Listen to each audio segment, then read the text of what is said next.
In your music updates, I used peer-to-peer mode of address when it came to addressing my audience. For example, I used informal and chatty language that would be used between friends, such as great. I have decided to mainly use this mode of address because it is chatty and friendly, making the audience feel part of the magazine and can read it with ease. Also, this creates a relationship with the audience through common interests, which in this case is music, and music is a large interest that targets almost everyone. Also, this mode of address connoted the rebellion of rock indie subgenre. For example, in my magazine, if my magazine was a classical music magazine, I would have used more of a teacher-pupil mode of address. I found that peer-to-peer type of mode of address fitted my subgenre best because of the type of audience I was trying to attract. Although I also used a bit of teacher-pupil mode of address. For example, the magazine was acting as the teacher, as it contained all the knowledge and was passing it on to the reader, who was acting as pupil, who wanted to learn more about particular magazine and its genre of music. I did this by including knowledge of gig dates and reviews. For example, I dedicated a whole page to gig dates. The contents page also had a big impact on this, as it tells them what they will find in the magazine, educating them further. In your Music Updates magazine, I did not include parent-to-child mode of address because I didn't want to confuse people on what audience the magazine wanted to attract. And also because I didn't think it fitted well with my choice of magazine compared to the other types. Although I could have added this in. For example, if I added a drink driving awareness logo somewhere on my magazine.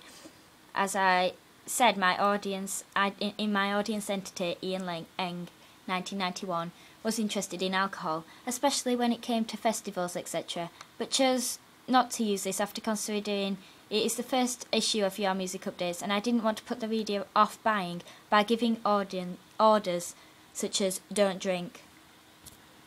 The cover lines on my cover attract both males and females by the use of colours that apply to both genders. For example, yellows and purples, as these colours are not stereotyped with one certain gender. The people I use for my main cover image can be seen as both ideal self and an ideal partner for an audience. For a male audience, the main cover image is seen as an ideal partner and therefore can relate to my magazine and makes them want to buy the magazine. However, for women, the people I used on my cover image are seen as an ideal self, Carl Rogers 1980, into which they are inspired by the girls and want to be like them. On the cover, I put a chance to win tickets to Lead Festival, in order to attract an audience that enjoy going to festivals and gigs, etc. That I know from my research that people of the rock indie subculture enjoy going to regularly. The prizes I have chosen to give away in my magazine also give connotations that the rock indie subgenre are outgoing and dedicated to music. For example, your Music Updates give the chance to win gig tickets and albums created by bands that are of the same subgenre.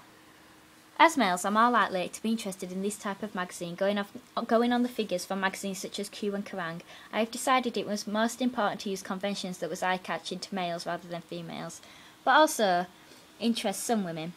I did this by using fonts and colours that connote rebellious, outgoing people that women are not commonly stereotyped to be like, and therefore mainly attracts a male audience. But this can be challenged as the magazine is not specifically aimed at just males, and therefore includes colours etc. that both genders can relate to.